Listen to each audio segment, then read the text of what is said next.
What's up, guys? UFC 324 is this weekend. We just finished a 6-week break without any UFC. I am so grateful to finally be checked out of the mental health institute that I was placed into for this long break. Definitely didn't break out of there to make these fight predictions. So let's try to make this as quick as possible. So this being a numbered event, since we are now changing from pay-per-views to numbered events instead, I last year did a giveaway where each pay-per-view I gave out $100 to the winner of my Pick'ems group.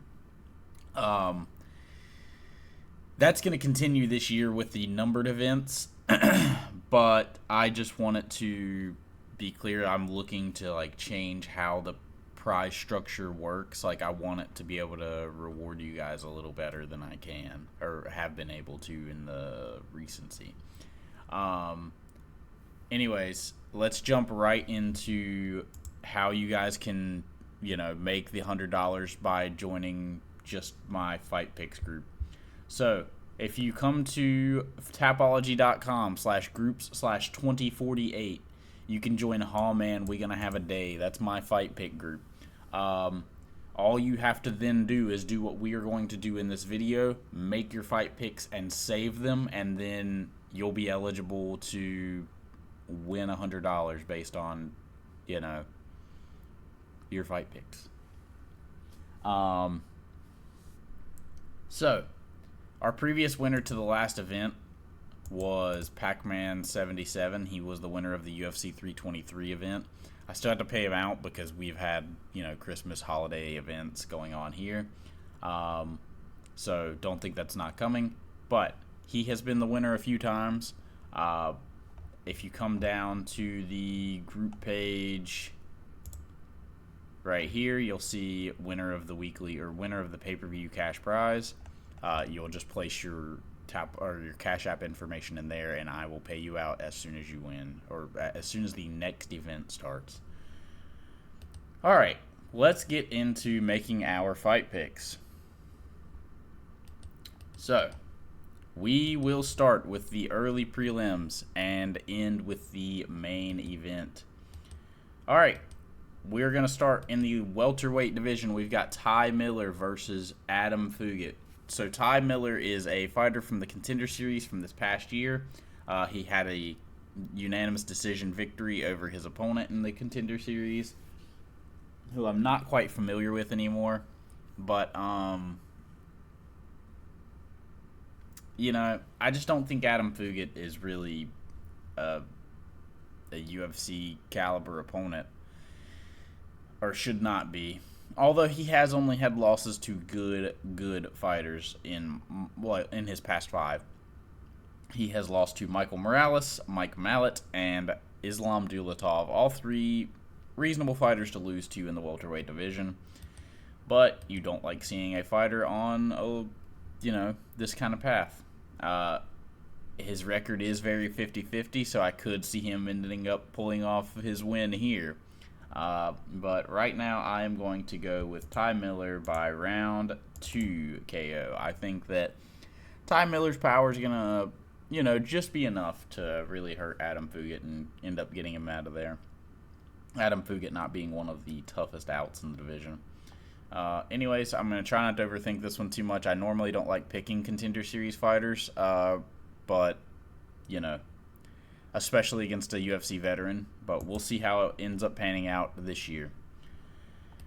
Moving on to the bantamweight division, we've got Ricky Turcios versus Cameron Smotherman. This is going to come down to, can Cameron Smotherman handle the pace of Ricky Turcios? And, both these guys are not the greatest fighters.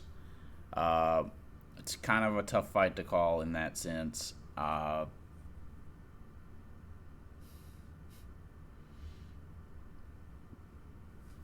am going to... I don't know.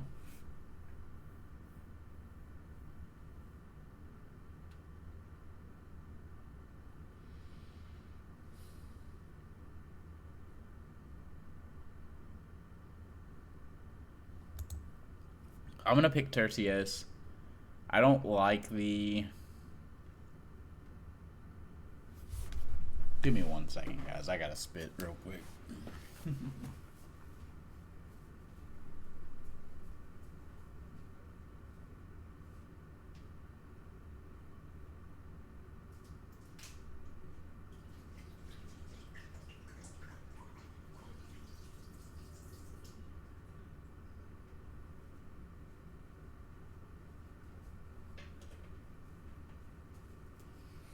Alright, boys. I am back. Standing strong. So, we're back to Ricky Tercios versus Cameron Smotherman. I'm going to be picking Tercios by... No, I'm not. I'm just going to pick Cameron Smotherman by decision.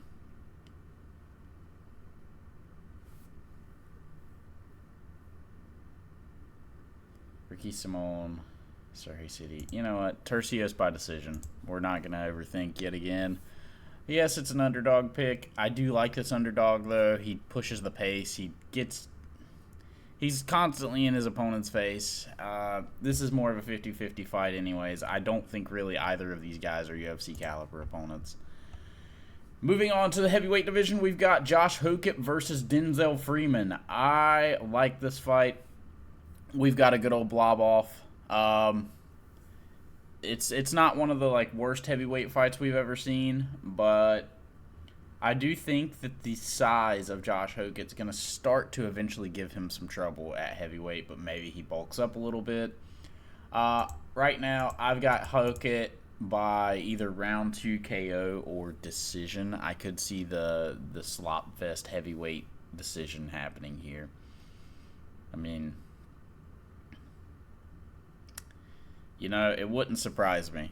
I kind of want to pick it, but for the sake of Hokett's pace and everything and how he tends to get finishes, I'm going to be picking finish here.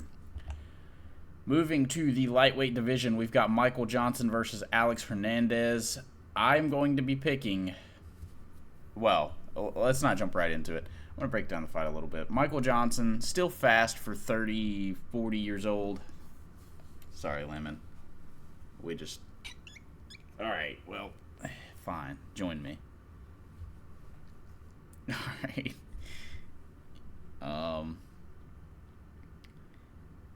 39-year-old Michael Johnson is taking on 33-year-old Alex Hernandez. We do know that Alex is the best name base for MMA.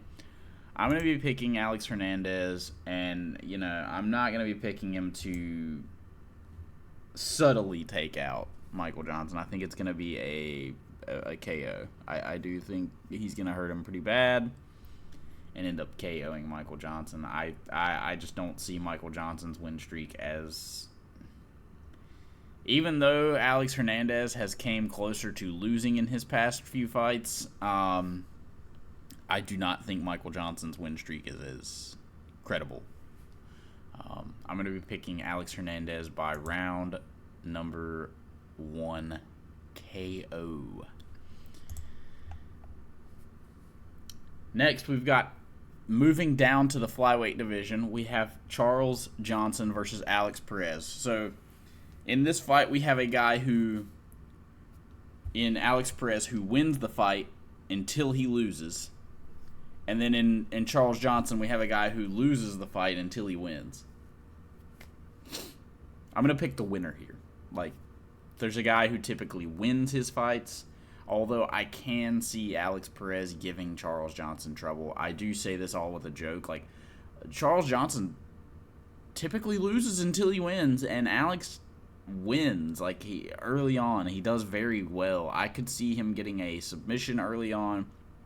Could actually see him KOing Charles Johnson early.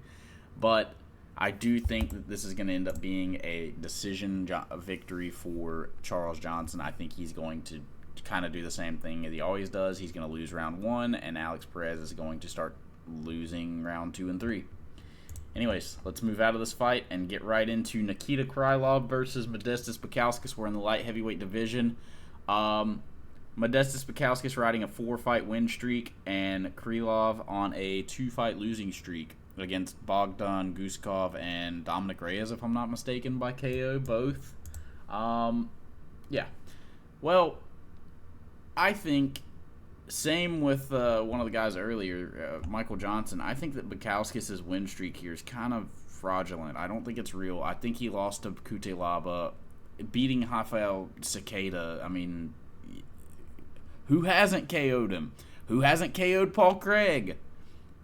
Marcin Prachnio almost knocked you out in the clinch. I am going to be picking Nikita Krylov by submission in round number 1. I think we're going to get the fight to the ground. I don't think the whole bowling forward with his head like Yuri with no chin is working out for him lately. And his submission game is really good. Out of his 30 wins, he has 16 submissions, guys.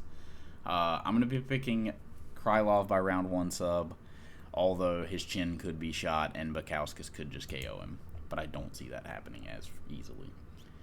Atiba Gauthier versus Andre Pulayev. I want to pick Gauthier by decision so bad because so many people are picking this KO. 96% of people that are picking Gauthier are picking KO. I do think the decision's very live here because Pulayev survived against Christian Leroy Duncan. Now, this was when CLD was 10-2, but, I mean, he was completely defensive in the fight and still ended up surviving. I do think Gauthier just has a different level of power, though, so I guess I'm going to pick round 2 KO, maybe round 1.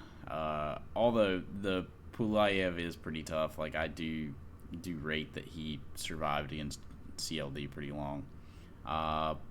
But I'm going to be picking round 1 KO for Atiba Gauthier. I think that he's just going to put on a pace, or not a pace that he can't handle, but just the pace and shots that he's going to be landing are going to be too much too soon, I believe, for Pulayev, who he wins in the UFC here and there, but it's against what competition? He beat Nick Klein. He beat Liam Anderson. Who are these guys? Moving on to the bantamweight division, we've got Umar Nurmagomedov, ladies and gentlemen, versus Davison Figueiredo.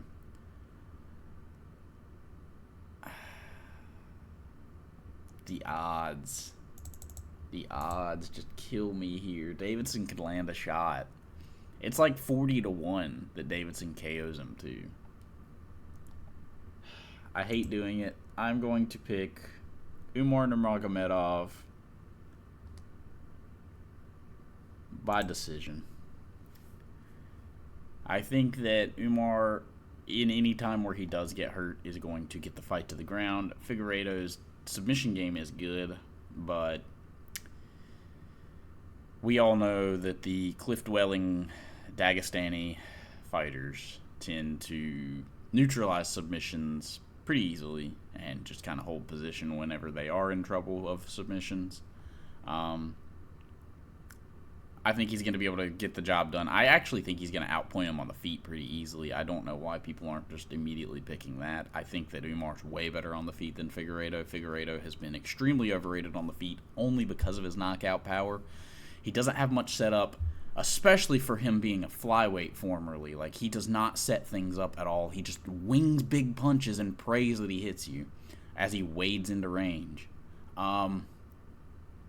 Anyways, that's that fight. I'm going to be picking Umar Nurmagomedov by unanimous decision. Now we move to the main card. We've got Arnold Allen taking on Jean Silva in the featherweight division.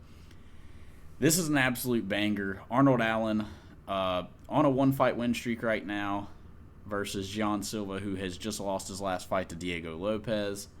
I do think that Jean Silva was winning the second round of the Diego Lopez fight, and people that were just sitting there oh, he was piecing up Diego the entire time. Go back and actually watch. Diego was landing clean shots on the chin. He just wasn't throwing as hard as Jean Silva. Now, he was getting clipped pretty freaking hard. Like, he was losing round 2. I think he was losing round 2, but I don't think it was so much of a blowout that Jean Silva was going to clearly win no matter what, like people were acting, if he had just slowed himself down. I am going to be picking Jean Silva. I think that Arnold Allen is a very tough out.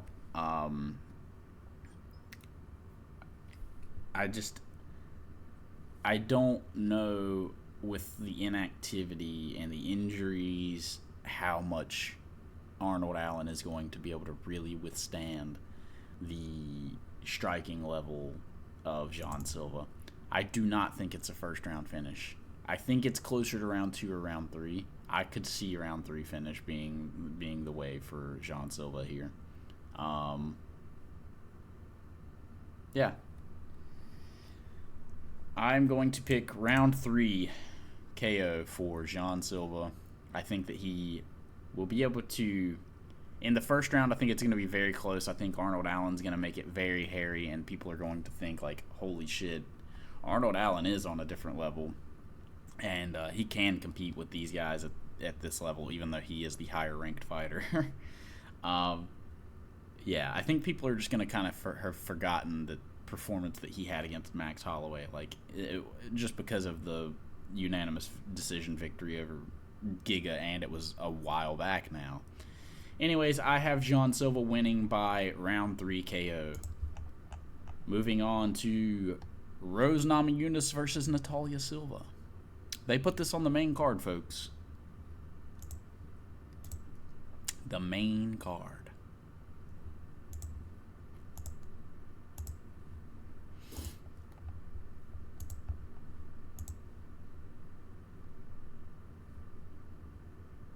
Okay. Just making sure. Just seeing if we needed to pick anything other than decision. Sorry. Had a little stroke. Moving on to the next real fight. We've got Waldo Cortes-Acosta versus Derek Lewis. Sadly, I think this is it for Derek Lewis. I think that our White House chances with this card have officially died. Unless we land that big bomb. Because we are Derek Lewis, obviously. Skin complexion, size, shape. I'm Derek Lewis. But I think we lose this fight, sadly. I think Waldo Cortes-Acosta is going to keep us on the edge, at bay, jabbing, leg kicking, just doing all kinds of things that Derek Lewis doesn't enjoy getting done to him. And I think we're going to end with a round 1 KO where Derek just kind of gives up. Sadly.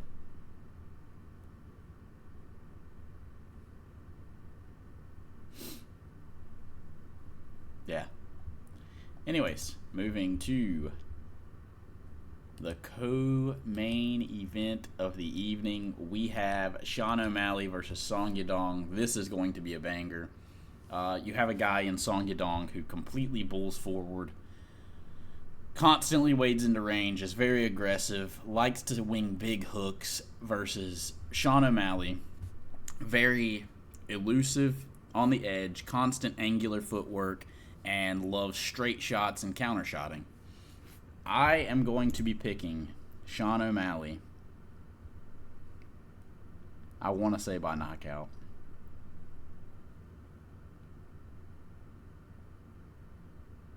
But I'm going to pick decision. I think he's going to style on Song Yadong the whole rest of the fight. I think that we're going to have a masterclass from Sean O'Malley where he gets hit only a few times clean and just looks outstanding. I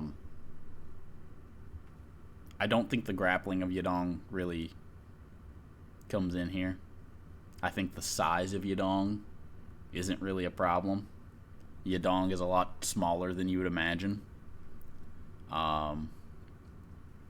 Sometimes Yadong overestimates its own size and or his own size and just really rushes in and just pounds forward over and over and over and over and over again until it just can't keep going, until all of its juices are out. So I think O'Malley's going to beat you dong. Just really beat you dong over and over. The same motion over and over until he finishes him. So Yadong's going to be finished, splattered all over the canvas, and yeah. I'm going to be picking O'Malley by decision. Yeah. That'll be a fun fight, though. I think that's going to be banger of the night. Justin Gaethje versus Paddy Pimblett, the main event of the evening of UFC 324, and we will see how I'm feeling, because I have been back and forth all week, even though initially my pick was Paddy. So we're going to stick with what we went with initially. I'm going to be picking round 3, or no, I don't even know, man. I feel like it happens in round 1 if he switches him. And if it goes any longer, Gaethje's just going to kind of piece him up.